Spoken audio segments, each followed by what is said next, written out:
Good morning. It's good to be here and to be with you. I'm Carl Dieter, and I'm a member of UU Fellowship of Clemson's Worship Associate team. Each week, this community comes together to participate in worship, music, and reflection. This is where we seek to have our hearts opened and our imaginations fired. This is the place that reminds us that we are deeply connected to one another and to all living things. Even though our building is closed, we gather together for weekly online worship. At 11:30 a.m. on Sunday mornings, we also gather for social connection and the sharing of joys and concerns in our Zoom meeting. Please join us. If you're joining us for the first time this morning, welcome. This fellowship is a religious community grounded in the heritage and principles of Unitarian Universalism. We seek to create a loving community, inspire joy and spiritual growth, and support courageous action. All are welcome, regardless of religious background, political persuasion, ethnicity, age, ability, sexual orientation, or gender identity or expression. If you have a desire to explore questions of truth and meaning and are respectful of our diversity of people and beliefs, you've found kindred spirits here. If you'd like more information about this fellowship or Unitarian Universalism, please see information about us on our website, uufc.org. If you are interested in getting our weekly newsletter so that you can get connected to our community for online social events, our weekly sharing of joys and concerns, and our collective efforts to support local social justice work, please reach out to the office by the email on our website.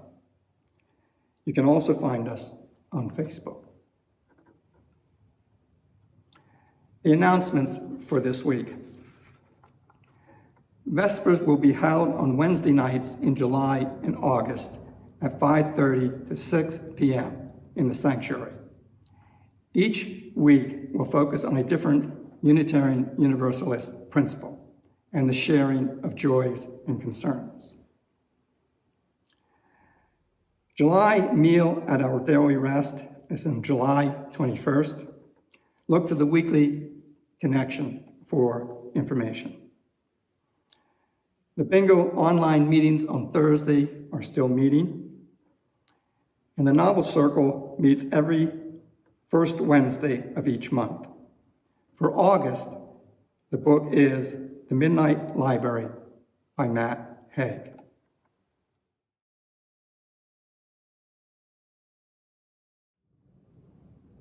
Opening Words by Jennifer Jo Von Roo and Lynette Lowe.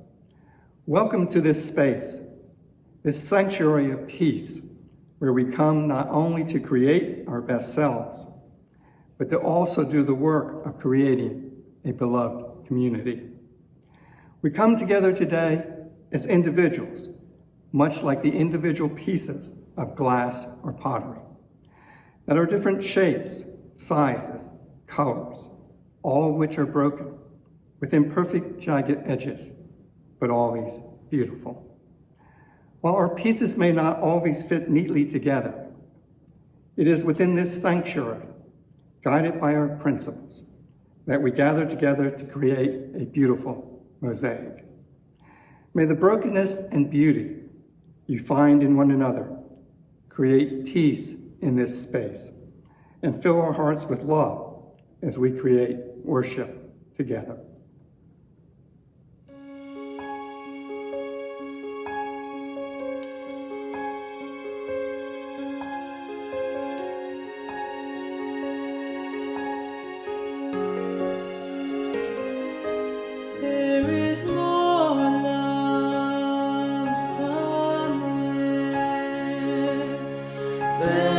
More love somewhere.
My name is Alyssa Brandon Martin, and I'm going to light the chalice for magic. Light the chalice.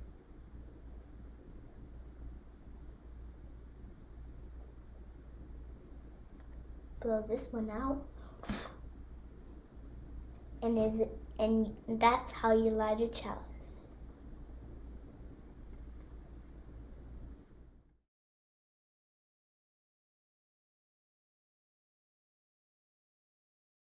We gather together in a spirit of love, with justice as our guide. This is our chosen covenant, to dwell together in peace, to seek the truth with freedom, and to care for one another.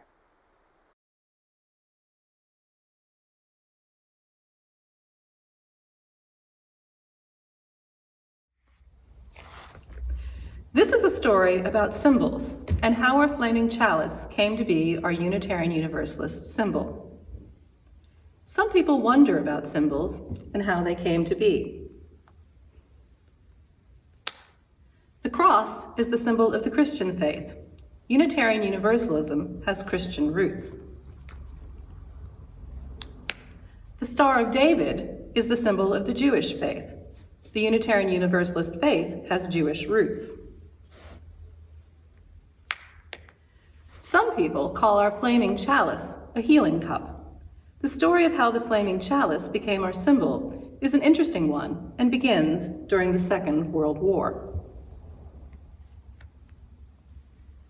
During that war, a lot of people living in Eastern Europe, Unitarians, Jews, and others, were in danger of being put in prison or killed by Nazi soldiers.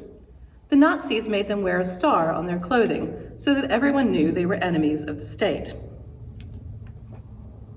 A group of Unitarians came together in Boston, Massachusetts to form the Unitarian Service Committee, and their plan was to help the people in danger from the Nazis.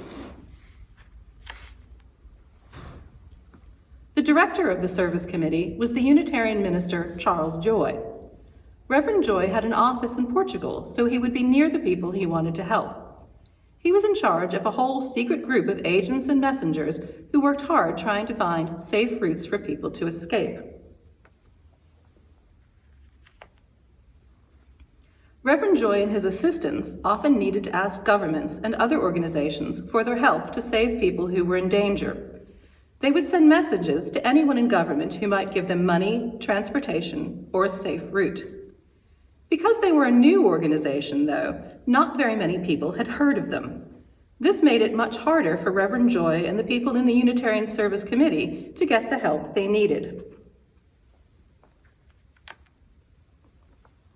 In those days, during the war, when danger was everywhere, lots of people were running away from their own countries. Often, people who were escaping and people who wanted to help didn't speak the same language. Reverend Joy decided it would be much better if the service committee had an official symbol or picture to help identify its members. With a picture or symbol, it wouldn't matter if people couldn't read the language.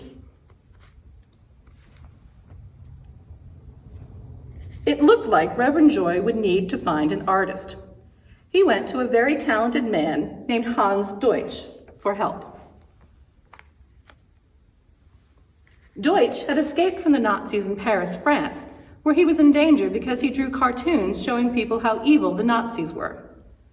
Reverend Joy asked Deutsch to create a symbol to print on service committee papers to make them look important. He wanted the symbol to impress governments and police who had the power to help move people to safety.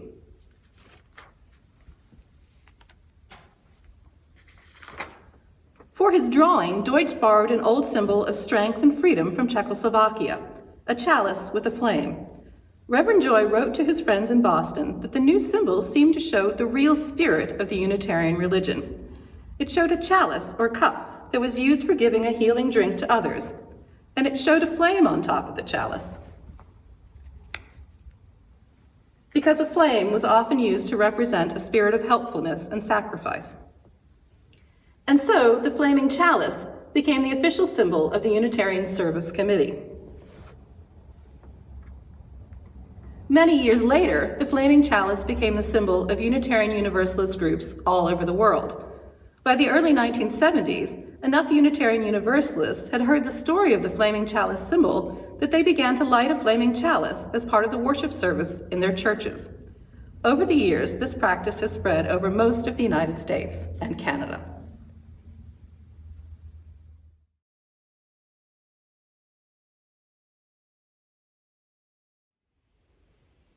Hello, I'm Reverend Christina Branham Martin, and I'm the interim minister here at the fellowship. Can you join me in the spirit of prayer and meditation? Meditation is a way of creating a moment of clear space to refresh our spirit and to invite in peace, even when things are difficult. And prayer can be thought of as a way we bring to our consciousness our highest hopes for ourselves, others, and for the planet. So I invite you now to relax for a moment in your chairs, on your sofa, wherever you are. Close your eyes if you wish, and feel the weight of your body pulled down by gravity. And join me in the calm of this moment.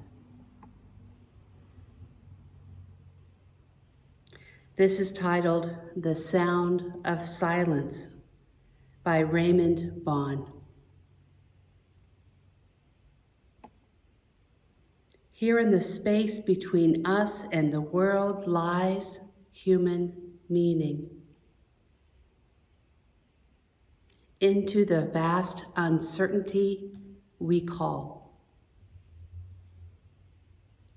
The echoes make our music, sharp equations which can hold the stars, and marvelous mythologies we trust. This may be all we need to lift our love against indifference and pain. Here in that space between us and each other lies all the future of the fragment of the universe, which is our own. Amen.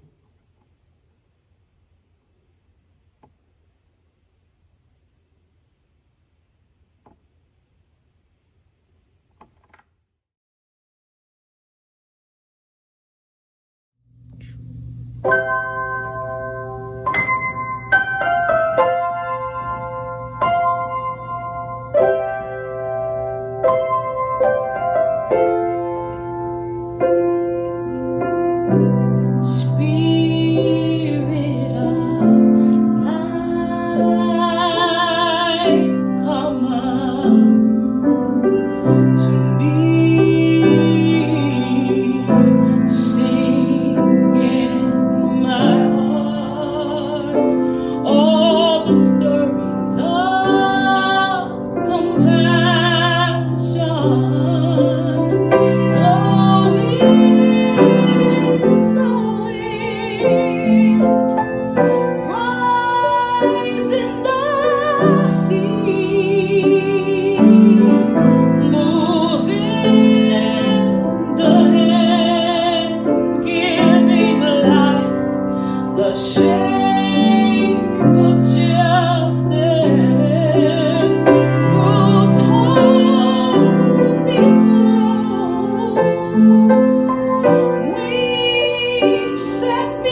In the UU congregation where I grew up as a child, we lit a chalice with these words and actions. We are the Unitarian Universalist, with the open minds, the loving hearts, and the helping hands. Years ago, when I was a director of religious education, I added with the kind words and marching feet. And that gave the children, those wiggly children, something to do and stand up and march their feet. I also thought it was great to add for those adults who are marching out on the streets. I grew up at a time in Unitarian Universalism when the ritual practice of lighting a chalice was just beginning to become a norm. For me, lighting a chalice, as we come together, forms the foundation of my ritual practice as a UU. It is a symbolic ritual that reminds me of the covenant I hold with you, a relationship based on our shared religious principles and our hopes for bringing those principles to the world. As a Unitarian Universalist, I have often thought about the importance of ritual in creating meaning and identity for our religious movement. As a liberal faith tradition that eschews common creeds, it might be observed that we have little need for common rituals that express a uniformity of belief. However, despite our commitment to freedom of belief and to the congregational polity that keeps each UU community distinctive and independently governed, we do have a shared ritual.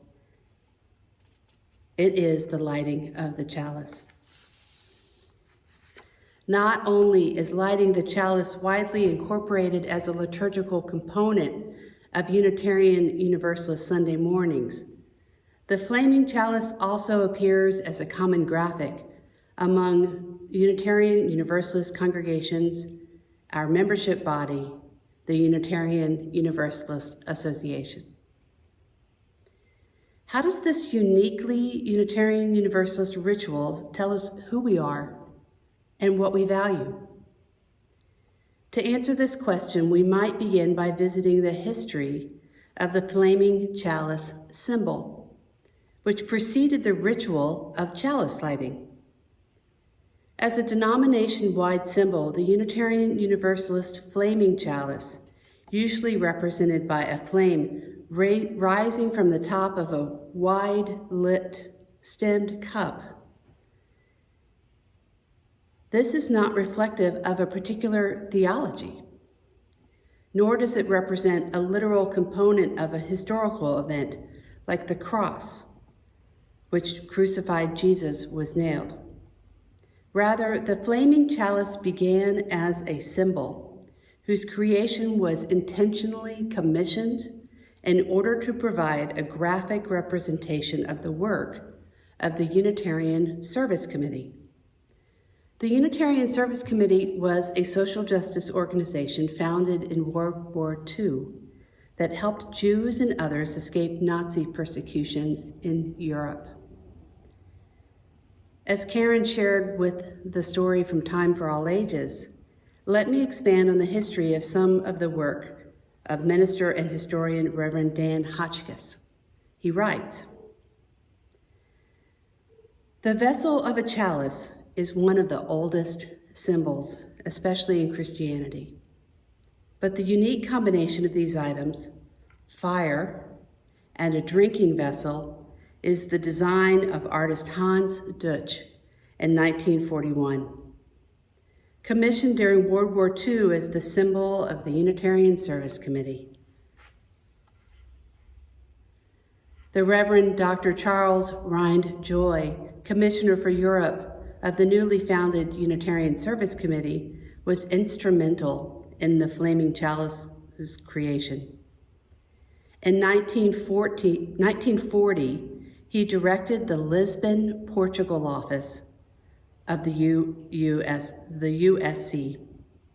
Lisbon was the only port open in Europe in the early 1940s, and it was the preferred destination for millions of refugees. The USC took special interest in helping artists, intellectuals, and dissidents escape the Nazis. And so, while Joy worked with people from all walks of life, his clientele included many famous authors, scientists, and politicians. Many of the refugees fled without the ID papers that they needed to cross borders. So the Lisbon office concentrated especially on helping them replace those papers. Joy introduced an innovation, travel documents by the USC itself. "It may amuse you a bit," he wrote to the Boston office of the USC, "to know that we are now issuing Navicerts, and these are papers needed for traveling on boats. These papers pass immigrants to the New World through the British blockade, and we are certifying that they are politically safe and sound." Joy believed these documents needed a seal, and he asked Hans Dutch, the Austrian refugee artist working in Lisbon, to create one. The result was essentially the Flaming Chalice as it is depicted now. Why and what did the Flaming Chalice represent? This is a report from Joy to Boston in 1941 on January 31st. "It represents, as you see, a chalice with a flame, the kind of chalice which the Greeks and the Romans put on their altars.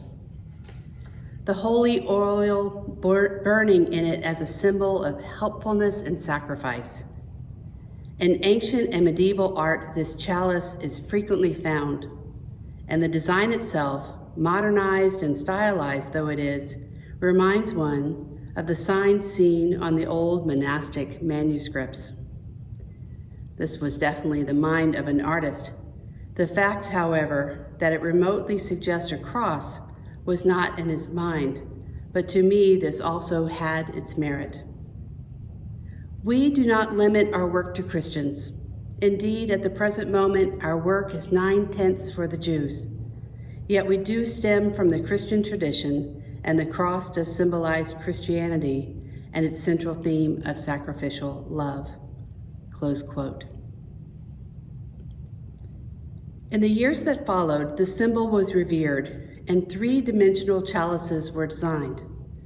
The ritual of a chalice lighting began in the religious education program for children. In the 1960s, curriculum was written and widely used in congregations, which included the ritual at the beginning of the class of a chalice lighting. This made its way into the sanctuary within the next decade. The history of the chalice became a focus in ministry, and in 1977, with the new edition of a UU hymnal and a worship book published, the chalice lighting words were included for the first time. Now it is a standard ritual element in worship in UU congregations, as it is here at UUFC. Unitarian Universalism's continued emphasis on acting for social justice could certainly be considered a primary driver behind the consensus of adopting the USC's logo for our denomination and the chalice lighting as our common ritual.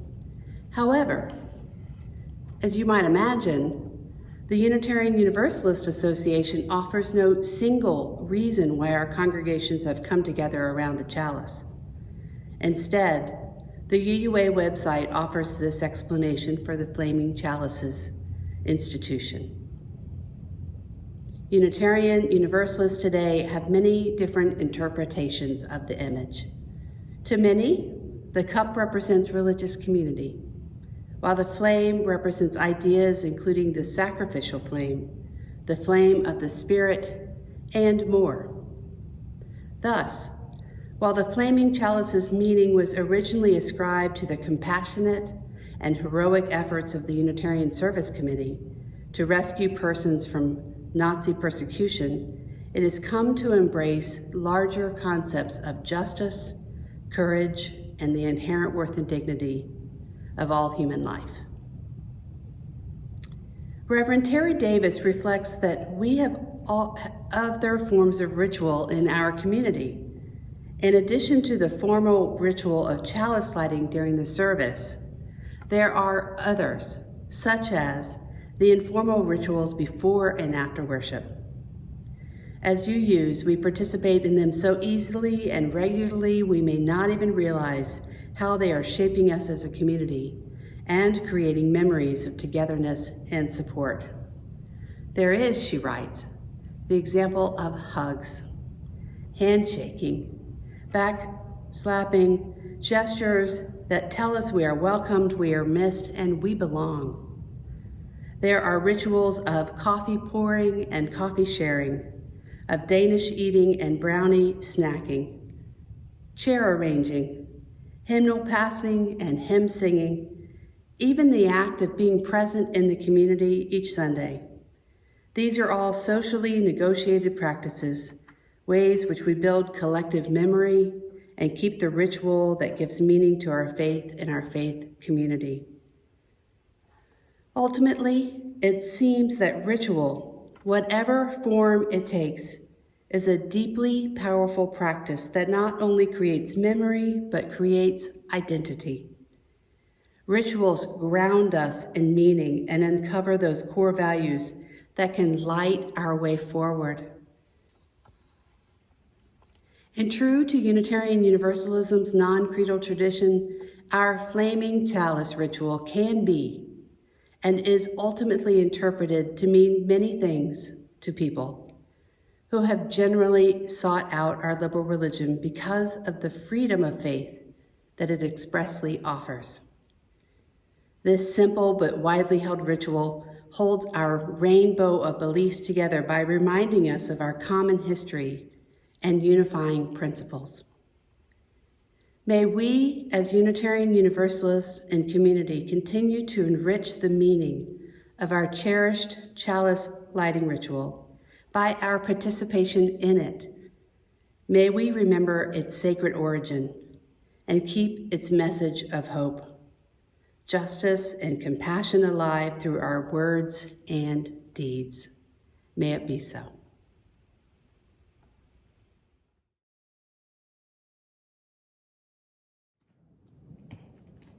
This morning, I would like to share a reflection on Jan Hus.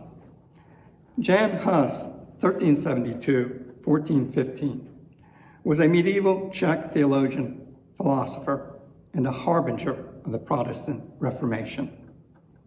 A follower of John Wycliffe, Hus criticized a corrupt clergy, indulgences, the view that the clergy constituted the church, and the authority of the Pope. Wycliffe and Hus proclaimed that the church consisted of all those predestined by God to salvation. A realist, he believed that abstract concepts had objective reality and emphasized faith over reason and the Bible over church teachings. And he may have supported Wycliffe's rejection of the Eucharist as transubstantiation, whereby the bread and wine becomes the body and blood of Christ. At the Council of Constance, 1414 to 1418, Huss was accused of heresy, not allowed to present a defense, and when he refused to denounce teachings he had not taught, was condemned and burned at the stake on July 6, 1415. Folklore has it that he went to the stake with a chalice in his hand, which was subsequently taken from him as a final condemnation. The chalice became a unifying symbol for the Hussite community after the execution of Jan Hus. It is an integral part of the Christian Eucharist and evolved into the flaming chalice as the symbol of Unitarian Universalism. Although Jan Hus's Christian theology differs from the divergent strand of Unitarian Universalism, his beliefs that communion should be shared with the laity, that churches should be able to choose their own minister, and that worship should be linguistically available to the people through territorial churches, embraces larger aspects of Unitarian Universalism. His activities as a dissident, critic of ecclesiastical authority, proponent of an expansive church, and an early feminist, model elements of both Unitarianism and Universalism, while his trial and manner of death remain a cautionary tale. In the UUA, at both the denominational and local levels, ministers and congregants have been removed from fellowship for various reasons, including intellectual controversies akin to theological and/or religious arguments. In any community, religious or secular, those holding minority views of faith may experience expulsion. Polity, clarity of language and ideas, acceptance of dissent, and the practice of putative religious ideals of love are the only protectors of those holding minority views, and there are no guarantees. Each of us, as UUs, undoubtedly order the 7 principles in a different priority. I give highest priority to the 4th principle, a free and responsible search for truth and meaning, while others may give that honor to the 1st, the inherent worth and dignity of every person.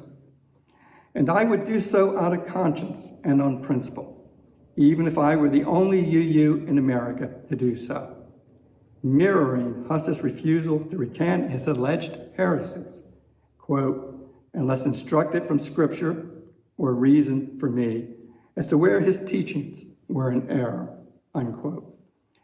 These inevitable controversies raise questions of what values do we hold in common? Who decides what is heresy? And is the UUA curriculum, building your own theology, still welcome as an important element of UU polity? As a symbol, the flaming chalice represents the joined tribes of Unitarian Universalists, and as such holds meaning or no meaning for individual members. Some members experience the lighting of the chalice as an enriching ritual, while others are less enthusiastic. In this regard, I remember when the UU minister from our sister church in Hungary visited Clemson and offered community, challenging our individual responses.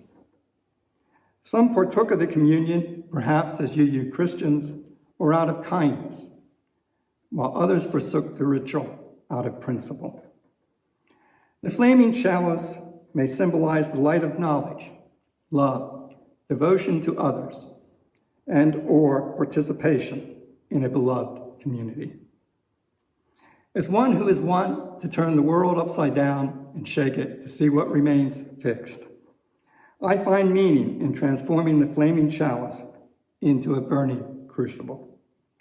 For in the crucible of life, the mind can be annealed to tempered steel, and the heart softened to a supple reed, providing the strength and flexibility to respond to the slings and arrows of outrageous fortune with compassion and enduring grace.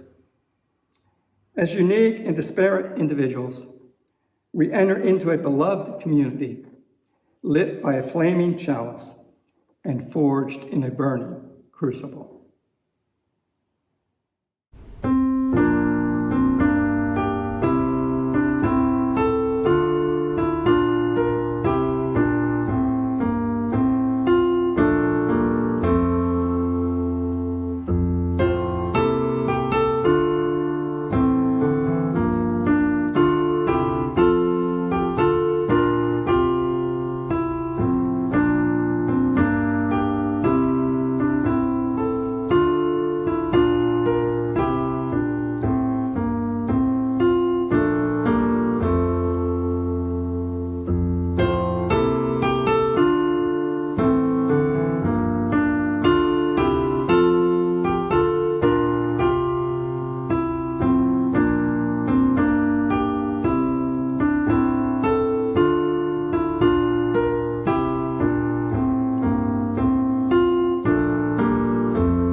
As we come to the end of our service, we extinguish this flame of our chalice, but not the light of truth, the warmth of community, or the fire of commitment. These we carry in our hearts until we are together again.